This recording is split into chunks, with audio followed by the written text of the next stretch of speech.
வணக்கம். எழுத்தாளர் சுஜாதாவின் ரத்தம் ஒரே நிறம் நாவல் வாசிப்பது உங்கள் பிரமிளா. அத்தியாயம் 15. ஆஷ்லி அவன் போவதை பார்த்து கொண்டிருந்தான். சட்டென்று நல்ல உயரத்திலிருந்து சரிந்து விழுந்து விட்டது போல உணர்ந்தான். எமிலி மேல் ஒரு ஆர்வமும் ஆசையும் வைத்திருந்தான். என்றைக்காவது ஒரு நாள் அவளிடம் மெல்ல சென்று, எமிலி, நான் உன்னை காதலிக்கிறேன், உன்னை திருமணம் செய்து கொள்வதை பாக்கியமாக கருதுவேன் என்றெல்லாம் சொல்ல ஒத்திகை பார்த்து வைத்திருந்தான். எல்லாம் ஒத்திகைதான். மனத்திலிருந்து ததும்பி வார்த்தைகள் வெளிப்படுவதற்குள் மெக்கின்சி முந்தி கொண்டு விட்டான். புயல் அடித்தது போல் அவளை கவர்ந்து சென்று விட்டான். ஆஷ்லிக்கு லேசாக அழுகை வந்தது. கண்களை அடிக்கடி தொட்டுக்கொண்டு கண்ணீரை நிறுத்த முயற்சித்தான். வாழ்க்கையில் இழப்பதற்கென்றே பிறந்தவன் நான். என் உள்மனத்தின் தயக்கங்களாலும் சங்கோஜத்தாலும் தைரியமாக மனசில் இருப்பதை சொல்லாமல் நான் எத்தனை இழந்திருக்கிறேன். தியாகம் செய்வதே எனக்கு பொழுதுபோக்காகிவிட்டது. இப்போது எமிலி மெக்கின்சி திருமணத்தில் என்னை ஏதாவது எடுபிடி வேலையில் பங்கெடுத்து கொள்ள சொன்னால் அத்தனை சோகத்தையும் விழுங்கிவிட்டு உதட்டில் புன்னகை பொருத்தி கொண்டு செயற்கைத்தனமான உற்சாகம் அணிந்து கொண்டு தயாராவேன். ஆஷ்லி தன் துப்பாக்கியை ஒரு முறை பார்த்து கொண்டான். ஒரு கணம் வாய்க்குள் வைத்து சுட்டுக்கொள்ளலாமா என்று தோன்றியது. உடனே, வேண்டாம், இது செத்துப்போக லாயக்கான ஏமாற்றம் இல்லை. எத்தனையோ பெண்கள், எத்தனையோ சந்தர்ப்பங்கள். பெண் எந்த நிறத்தவளாக இருந்தால் என்ன? பெண் பெண்தான். ஆஷ்லிக்கு அந்த ஆசை ஏற்பட்டது. ஏஜென்ட்டிடம் சொன்னால் ஏற்படுத்தி தருவான். காசு அதிகமில்லை. மாலை ஆஷ்லி தனியாய் வராந்தாவில் உட்கார்ந்து கொண்டு காலை நாற்காலியின் நீட்டலில் வைத்து கொண்டு கிளாரட் மது அருந்தி கொண்டிருந்தான். பக்கத்தில் நின்று ஊற்றிக் கொண்டிருந்த இந்திய வேலைக்காரனுக்கு எஜமானரின் இன்றைய நடத்தை சற்று விந்தையாகவும் அச்சமாகவும் இருந்தது. எப்போதும் 2 விரல் அளவுக்கு மேல் சாப்பிட மாட்டார். இன்று 3 முறை சாப்பிட்டு விட்டார். இன்னும் கொண்டு வா என்கிறார். விட்டத்தை பார்த்து கொண்டு தொடர்ந்து புகைப்பிடிக்கிறார். சற்றே கண்களில் கண்ணீர் தெரிகிறது. வெள்ளைக்காரங்களுக்கும் அழ வேண்டிய விஷயம் இருக்கிறதா என்ன? ஆஷ்லி சோகை நிலாவை பார்த்து கொண்டு மடக்கென்று விழுங்கினான். இருட்டில் ஒரு குதிரை பூட்டிய வண்டி வந்து நிற்பதை சுவாரஸ்யமில்லாமல் கவனித்தான். வண்டியிலிருந்து இறங்கினவன் தலைப்பாகையை சரி செய்து கொண்டு ஓரமாக வந்து நின்றான். கேப்டன் ஐயா வர சொன்னீங்களாமே, சமூகத்துக்கு சந்தோஷத்துக்கு ஏற்பாடு செய்திருக்கு என்றான். ஆஷ்லி, வா என் இந்திய நண்பனே, என்னுடன் சேர்ந்து குடி என்றான். வந்தவன் பல்லெல்லாம் நிலா வெளிச்சத்துக்கு தற்காலிக போட்டியாக சிரித்து, இன்னைக்கு எனக்கு விரதம், துரை கூட குடிக்கிறதுக்கு எனக்கு பாக்கியம் பண்ணி வைக்கல. துரை டான்ஸ் மட்டும் பார்க்கணுமா இல்லை அதற்கு மேல் பார்க்கணுமா? கூட அதுக்காகத்தான் பந்தோபஸ்து பண்ணி வச்சிருக்கு. பார்க்கணும்னா கூட அதுக்கான பந்தோபஸ்து பண்ணி வச்சிருக்கு. போலாங்களா? ஏய், என் அங்கியை எடுத்துக்கொடு. ஆஷ்லி தடுமாறி எழுந்து நின்றான். அவனை தாங்கிக் கொள்ள இருவரும் அவசரமாக வர அவர்களை நீக்கி, இதை பார், நான் நேராக நடக்கிறேன் பார் என்று குழந்தை புதிதாக நடப்பது போல் முன்வாசல் பக்கம் சென்று காத்திருந்த வண்டி குதிரையின் கிட்டே சென்று அதன் கண்ணை பிரித்து பார்த்தான். அவர்கள் கலவரத்துடன் கவனித்தார்கள். இது 7.5 ரூபாய் குதிரையா என்றான். மட்ட குதிரை துரை, வண்டி குதிரை, நீங்க பின்னால் வாங்க, பின்பக்கம் வண்டி இருக்குது. இருவரும் அவனுக்கு சற்று உதவி செய்து வண்டியில் ஏற்ற துடிப்புடன் புறப்பட்டு வண்டி கல்வேந்த சாலையில் சப்தமிட்டு செல்ல ஆஷ்லி அவர்கள் இருவருக்கும் புரியாமல் பாடினான். வண்டியின் முன்பக்கத்தில் தொற்றிக்கொண்ட இருவரும் தாழ்ந்த குரலில், என்னடா ஆயிடுச்சு துரைக்கு? ஒன்றும் தெரியலண்ணே, சாயங்காலத்திலிருந்து ஒரு மாதிரி இருக்காரு. எப்போ பார்த்தாலும் எமிலி எமிலின்னுக்கிட்டு கொஞ்சம் கண்ணில் தண்ணி கூட வந்துருச்சு. அப்புறம் பக்கம் பக்கமாக எழுதி தள்ளினாரு. 2 புட்டி காலி பண்ணிட்டாரு. என்கிட்ட வந்து ஏஜென்ட் சட்டுன்னு ஏற்பாடு பண்ணுன்னு சொல்லிவிட்டு போயிட்டாரு. இந்த தேவர்களுக்கு பார்த்து பொறுக்கிக்கிட்டு வர்றதுக்கு இத்தனை நேரம் ஆயிடுச்சு பாரு. என்ன வேணுமாம்? நாட்டியம் மட்டும்தானா? அப்புறமும் உண்டா? தெரியலைங்களே. இதுக்கு முன்னாடி கூட்டிட்டு போயிருக்கியா? இதுவரை போனதே இல்லைங்க. தங்கமான துரைங்க. என்னமோ ஆயிருச்சு. ஐயா, இப்ப எங்க போறோம்? தேவராயன் தெருதான். வேற எங்க? அங்கதான் கொஞ்சம் சுமாரா ஆட்டமும் இருக்கும். கழுதைங்க பார்க்கவும் சுமாரா இருக்கும். இல்லாட்டி நம்ம பேர் கெட்டு போயிரும் பாரு. நாளைக்கு துரை போதையில இருந்து எந்திரிச்சதும், என்ன செங்கு இப்படி பண்ணிட்ட? கேர்ள்ஸ் நோ குட்டுன்னுட்டான்னா நம்ம மரியாதை என்ன ஆவறது? இப்படித்தான் மேஜர் டைசன் ஒருத்தன் காட்டெருமை மாதிரி இருப்பான். ஒரே ராத்திரியில 3 பேத்த குதிரை கனைத்தது. அந்த பொண்ணுங்களானா அப்புறம் அண்ணே, அவன் என்ன மனுஷனா இல்ல காண்டா மிருகமா? இடுப்பெல்லாம் விட்டு போச்சுன்னுதுங்க. டைசன் காலையில என்னை கூப்பிட்டு, செங்கல், you give me good girls, I very ஹாப்பின்னு 100 பகோடா கொடுத்தான். ஞாபகம் வச்சுக்கோ, இந்த துரை பணம் வச்சிருக்கான்ல, இதுங்கெல்லாம் சீட்டெழுதி வாங்கிக்காதுங்க. உடனே கை மேல காசுங்கும். வண்டி ஒற்றை மாடி கட்டிடத்தின் முன் நிற்க ஆஷ்லி அதிலேயே உட்கார்ந்திருந்தான். வாங்க துரை, வந்துருச்சு. ஆஷ்லி செலுத்தப்பட்டது போல அவன் பின் நடந்து குறுகலான மாடிப்படிகளில் ஏறி சென்றான். ஏதோ ஒரு இந்திய வாத்தியத்தின் ஒளி கசிந்தது.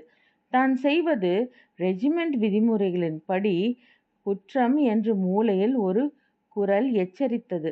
அவுட் ஆஃப் பவுன்ஸ் பட்டியலில் பிராத்தல்ஸ் என்பது முதல் வார்த்தை என்பது ஞாபகம் இருந்தால் என்ன? முதல் வார்த்தை என்பது ஞாபகம் இருந்தால் என்ன? இன்று நான் இந்திய எமிலியை சந்திக்கத்தான் போகிறேன். வாங்க வாங்க. அறை சற்று விசாலமாகத்தான் இருந்தது. மேலே 4 புறமும் முடிச்சிடப்பட்டு ஒரு விதானம் போல் தொங்கியது. நடுவே பிரகாசமாக ஒரே ஒரு விளக்கினால் பெரிய நிழல்கள் சுவர்களை ஆக்கிரமித்தன. பெண்கள் உட்கார்ந்திருந்தார்கள். இந்திய பெண்கள். ஒரு அழகான மலர் தோட்டம் போல அவர்கள் வண்ண உடைகள் சலசலக்க, சில்க் அல்லது மஸ்லினில் ஜரிகை வேலைப்பாடுகள். அவர்கள் மார்பகங்களை மறைக்க அதிக பிரயத்தனம் செய்யவில்லை. எல்லோரும் சிரித்தார்கள். ரோஜா நிறம் அதிகப்படியாக தென்பட்டது. அவர்கள் உதடுகளில் வெற்றிலை காவி படர்ந்திருந்தது. சலங்கைகள் புலம்பின.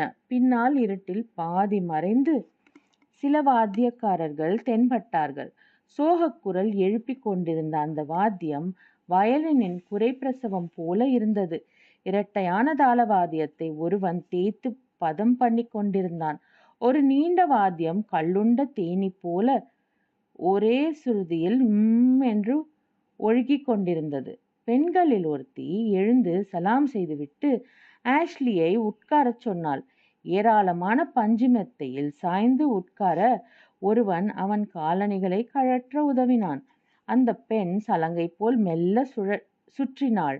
அவள் சுற்றும்போது எபனி நிற தொடைகளும் அவள் இடுப்பில் அணிந்திருந்த மறைப்பும் தெரிந்தன. ஆஷ்லி காதுகளின் அருகில் சூடாக உணர்ந்தான். அந்த பாதங்கள் மெத்து மெத்தென்று அடியெடுத்து வைக்கும் போதெல்லாம் தாளம் கும் கும் என்றது. அவள் ஏதோ ஒரு மயக்கத்தில் ஆஷ்லியின் அருகில் விழுந்து தன் முகத்தை மூடிய திரையை திறந்து அவனை பார்த்து தன் மார்பிலிருந்து மானசீக பூவெடுத்து கொடுத்தான். வயிற்றின் மேற்பகுதியில் தடவிக்கொண்டாள். அவனை கண்களால் கூப்பிட்டாள். இமைகளில் படுக்கை போடலாம் போலிருந்தது. அவள் இப்போது எழுந்து இல்லாத மலர்களை கொய்து தன் கூந்தலில் வைத்து கொண்டாள். மற்றொருத்தி சேர்ந்து கொள்ள இருவரும் சங்கில் கோத்து கொண்டு ஆடினார்கள். ஒருத்தி தன் விரல்களால் மகுடி ஊத மற்றொருத்தி பாம்பானாள். படம் எடுத்தாள். தரையில் கொத்தினாள். பாவாடை வட்டமாக பரவி இருக்க இடுப்பு வரை சுழன்றாள். ஆஷ்லி அவள் மார்பை முழுவதும் பார்த்தான். கையை நீட்டி அவளை தொட்டு பார்த்த அவன் கையை வாங்கி கொண்டு தனக்குள் செலுத்தி கொண்டாள். யாரோ விளக்கை ஊதி அணைத்தார்கள். இப்போது அங்கே மெல்லிய இருட்டும் கனமும் தான் மிச்சமிருந்தன. ஆஷ்லி தன் விரல்கள் புரியாத சில இடங்களில் படுவதை உணர்ந்தான். உதடு போல இருந்தது. அந்த பெண்ணின் இதயம் துடிப்பது கேட்டது. எமிலி, என் இந்திய எமிலி. உள்ள போலாமா துரை? ஆஷ்லி சட்டென்று சகலமும் விழித்து கொண்டு எழுந்தான். ஏன் துரை? செங், வா போகலாம். Give them what they want, come on என்று அதட்டினான்.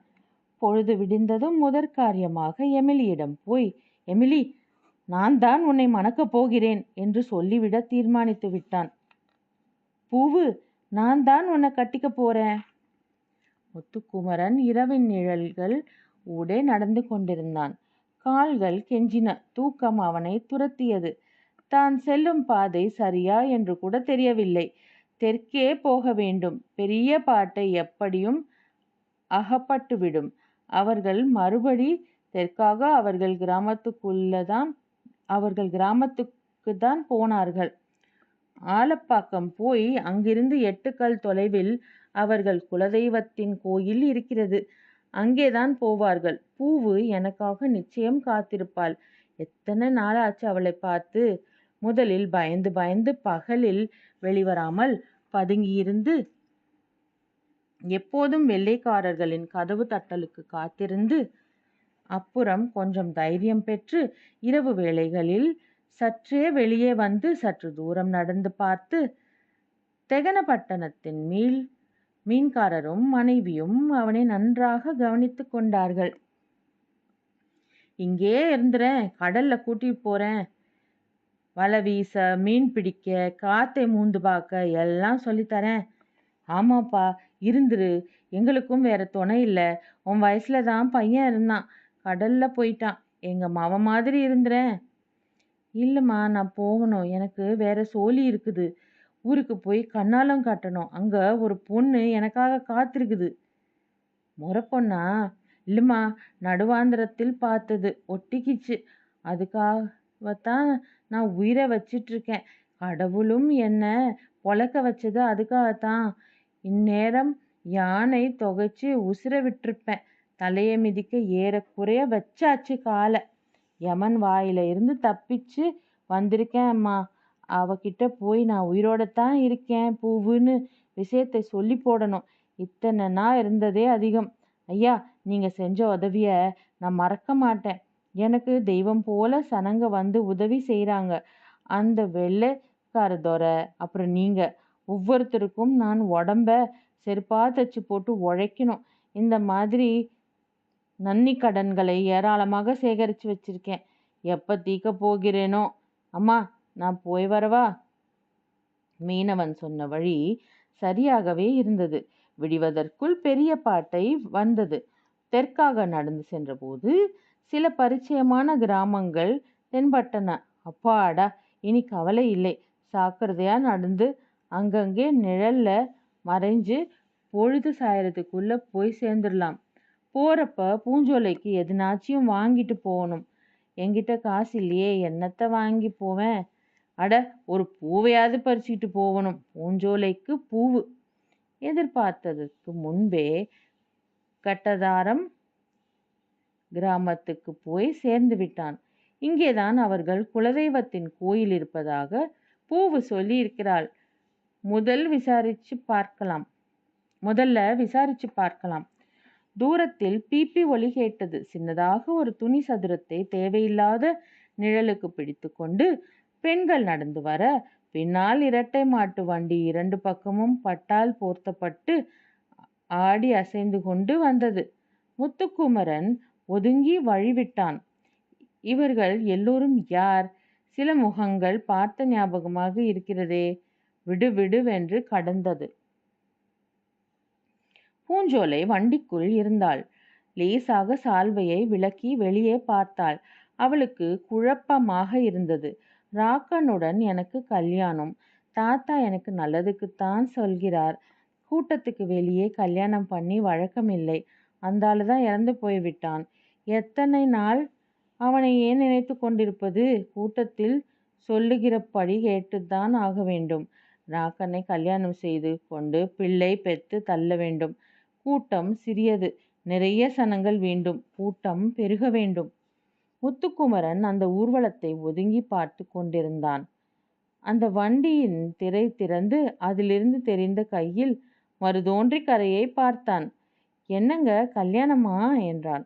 ஆமாயா.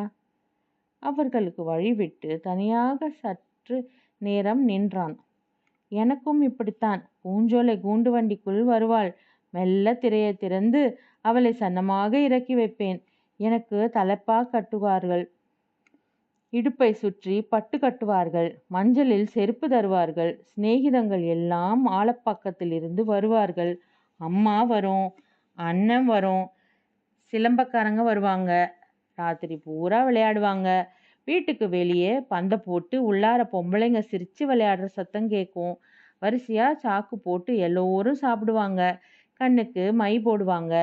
ராத்திரி எங்கேயாவது படுத்து இருந்து விட்டு காலையில் முதல் காரியமாக பூஞ்சோலையை தேடி போக வேண்டும் என்று தீர்மானித்தான். விடுவதற்குள் பூஞ்சோலைக்கு கல்யாணம்.